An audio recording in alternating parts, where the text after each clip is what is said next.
భారతీయ చలనచిత్ర యవనికపై 7 దశాబ్దాల పాటు వెలిగిన ఒక అపూర్వమైన వెలుగు. సహజ అభినయానికి నిలువెత్తు రూపం, కంటిపాప లాంటి అమాయకత్వం, కొండంత ఆత్మవిశ్వాసాల సమ్మేళనం మన షావుకారు జానకి.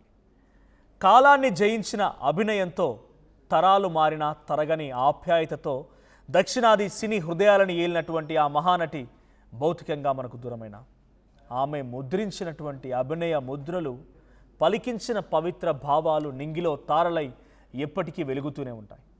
1931 డిసెంబర్ 12న రాజమండ్రి తీరాన జన్మించిన జానకి గారి జీవితం తొలినాళ్లలో ఓ కన్నీటి కావ్యమే. కేవలం 14 ఏళ్లకే వివాహ బంధం, ఎన్నో ఆర్థిక కుటుంబ ఇబ్బందులు అయినా ధైర్యం వీడని నారీమూర్తిగా 11 ఏళ్ల పిన్న వయసులోనే ఆకాశవాణి రేడియోలో తన స్వరాన్ని వినిపించిన కళామ తల్లి సేవలో తొలి అడుగు వేశారు. అది 1950వ సంవత్సరం విజయ ప్రొడక్షన్స్ పతాకంపై దిగ్గజ దర్శకుడు ఎల్వి ప్రసాద్ దర్శకత్వంలో మహానటుడు ఎన్టీఆర్ గారి సరసన షావుకారి చిత్రంలో వెండితెరకి పరిచయమయ్యారు. ఆమె తొలి చిత్రంలోనే అమాయకపు పల్లెటూరి పిల్లగా ఆమె పలికించిన భావోద్వేగాలు ప్రేక్షకుల గుండెల్లో శాశ్వత స్థానాన్ని సంపాదించి పెట్టాయి. ఆ మొదటి సినిమా పేరే ఆమెకు శాశ్వతమైన ఇంటి పేరుగా మారి షావుకారి జానకిగా హిస్టరీ క్రియేట్ చేసింది. తెలుగు, తమిళ, కన్నడ, మలయాళ, హిందీ భాషల్లో 400కు పైగా చిత్రాలు, నటనలో నవరసాలను ఒలికించి ఘనత ఆమెదే.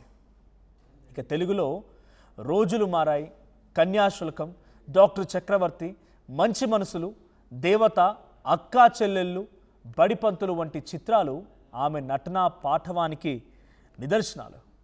పాండురంగ మహత్యంలో ఎరుకల సాని పాత్రలో ఆమె చూపించినటువంటి విభిన్నత, తమిళంలో కె బాలచందర్ గారి సృష్టి, ఇరుకొడుగల్, బామా విజయం వంటి సినిమాలు ఆమెని అభినయ శిఖరాన్ని నిలబెట్టాయి.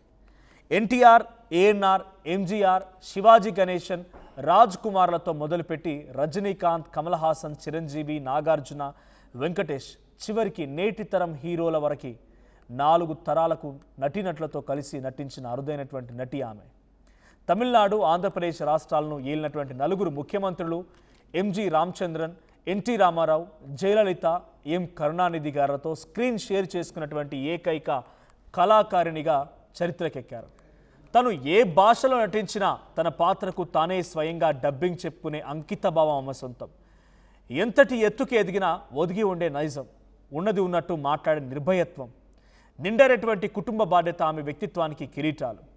తన చెల్లెలు కృష్ణకుమారి గారిని కూడా ప్రోత్సహించి గొప్ప కథానాయికగా తీర్చిదిద్దినటువంటి నిండైనటువంటి మాతృమూర్తి ఆమె.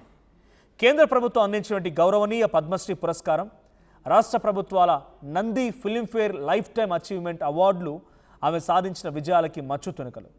90 ఏళ్లు దాటిన నటనపై ఉన్న మక్కువతో కంచె, బాబు బంగారం అన్ని మంచి శకునములైనటువంటి తెలుగు రీసెంట్గా వచ్చిన చిత్రాల్లో కూడా నటించి ఆఖరి శ్వాస వరకు కళామ తల్లి ఒడిలోనే జీవించారు.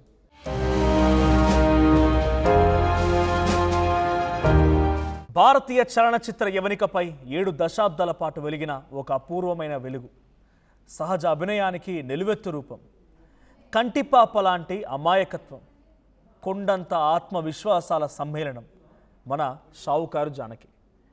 కాలాన్ని జయించిన అభినయంతో, తరాలు మారిన తరగని ఆప్యాయతతో దక్షిణాది సినీ హృదయాలను ఏలినటువంటి ఆ మహానటి భౌతికంగా మనకు దూరమైన ఆమె ముద్రించినటువంటి అభినయ ముద్రలు, పలికించిన పవిత్ర భావాలు నింగిలో తారలై ఎప్పటికీ వెలుగుతూనే ఉంటాయి. 1931 డిసెంబర్ 12న రాజమండ్రి తీరాన జన్మించిన జానకి గారి జీవితం తొలినాళ్లలో ఓ కన్నీటి కావ్యమే. కేవలం 14 ఏళ్లకే వివాహ బంధం, ఎన్నో ఆర్థిక కుటుంబ ఇబ్బందులు అయినా ధైర్యం వీడని నారీమూర్తిగా 11 ఏళ్ల పిన్న వయసులోనే ఆకాశవాణి రేడియోలో తన స్వరాన్ని వినిపించిన కళామ తల్లి సేవలో తొలి అడుగు వేశారు. అది 1950వ సంవత్సరం విజయ ప్రొడక్షన్స్ పతాకంపై దిగ్గజ దర్శకుడు ఎల్వి ప్రసాద్ దర్శకత్వంలో మహానటుడు ఎన్టీఆర్ గారి సరసన షావుకారి చిత్రంలో వెండితెరకి పరిచయమయ్యారు. ఆమె తొలి చిత్రంలోనే అమాయకపు పల్లెటూరి పిల్లగా ఆమె పలికించిన భావోద్వేగాలు ప్రేక్షకుల గుండెల్లో శాశ్వత స్థానాన్ని సంపాదించి పెట్టాయి. ఆ మొదటి సినిమా పేరే ఆమెకు శాశ్వతమైన ఇంటి పేరుగా మారి షావుకారి జానకిగా హిస్టరీ క్రియేట్ చేసింది. తెలుగు, తమిళ, కన్నడ, మలయాళ, హిందీ భాషల్లో 400కు పైగా చిత్రాలు, నటనలో నవరసాలను ఒలికించి ఘనత ఆమెదే. ఇక తెలుగులో రోజులు మారాయి, కన్యాశుల్కం, డాక్టర్ చక్రవర్తి, మంచి మనసులు, దేవత, అక్కా చెల్లెళ్ళు, బడిపంతులు వంటి చిత్రాలు ఆమె నటనా పాఠవానికి నిదర్శనాలు. పాండురంగ మహత్యంలో ఎరుకల సాని పాత్రలో ఆమె చూపించినటువంటి విభిన్నత, తమిళంలో కె బాలచందర్ గారి సృష్టి, ఇరుకొడుగల్, బామ విజయం వంటి సినిమాలు ఆమెని అభినయ శిఖరాన్ని నిలబెట్టాయి. ఎన్టీఆర్, ఏఎన్ఆర్, ఎంజీఆర్, శివాజీ గణేశన్, రాజ్ కుమార్లతో మొదలుపెట్టి రజనీకాంత్, కమల్ హాసన్, చిరంజీవి, నాగార్జున, వెంకటేష్, చివరికి నేటి తరం హీరోల వరకు 4 తరాలకు నటీనటులతో కలిసి నటించిన అరుదైనటువంటి నటి ఆమె. తమిళనాడు, ఆంధ్రప్రదేశ్ రాష్ట్రాలను ఏలినటువంటి 4 ముఖ్యమంత్రులు, ఎంజి రామచంద్రన్, ఎన్టీ రామారావు, జయలలిత, ఎం కరుణానిధి గారితో స్క్రీన్ షేర్ చేసుకున్నటువంటి ఏకైక కళాకారిణిగా చరిత్రకెక్కారు. తను ఏ భాషలో నటించినా తన పాత్రకు తానే స్వయంగా డబ్బింగ్ చెప్పుకునే అంకిత భావం ఆమె సొంతం. ఎంతటి ఎత్తుకి ఎదిగినా ఒదిగి ఉండే నైజం, ఉన్నది ఉన్నట్టు మాట్లాడే నిర్భయత్వం, నిండైనటువంటి కుటుంబ బాధ్యత ఆమె వ్యక్తిత్వానికి కిరీటాలు. తన చెల్లెలు కృష్ణకుమారి గారిని కూడా ప్రోత్సహించి గొప్ప కథానాయికగా తీర్చిదిద్దినటువంటి నిండైనటువంటి మాతృమూర్తి ఆమె.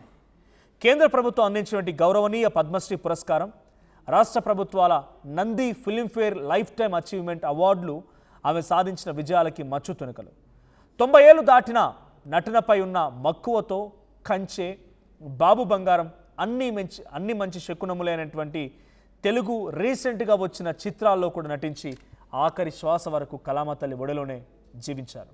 కేంద్ర ప్రభుత్వం అందించినటువంటి గౌరవనీయ పద్మశ్రీ పురస్కారం, రాష్ట్ర ప్రభుత్వాల Nandi Filmfare life time achievement అవార్డులు ఆమె సాధించిన విజయాలకి మచ్చు తునకలు. 90 ఏళ్లు దాటిన నటనపై ఉన్న మక్కువతో కంచె, బాబు బంగారం అన్ని మంచి శకునములైనటువంటి తెలుగు రీసెంట్గా వచ్చిన చిత్రాల్లో కూడా నటించి ఆఖరి శ్వాస వరకు కళామతల్లి ఒడిలోనే జీవించారు.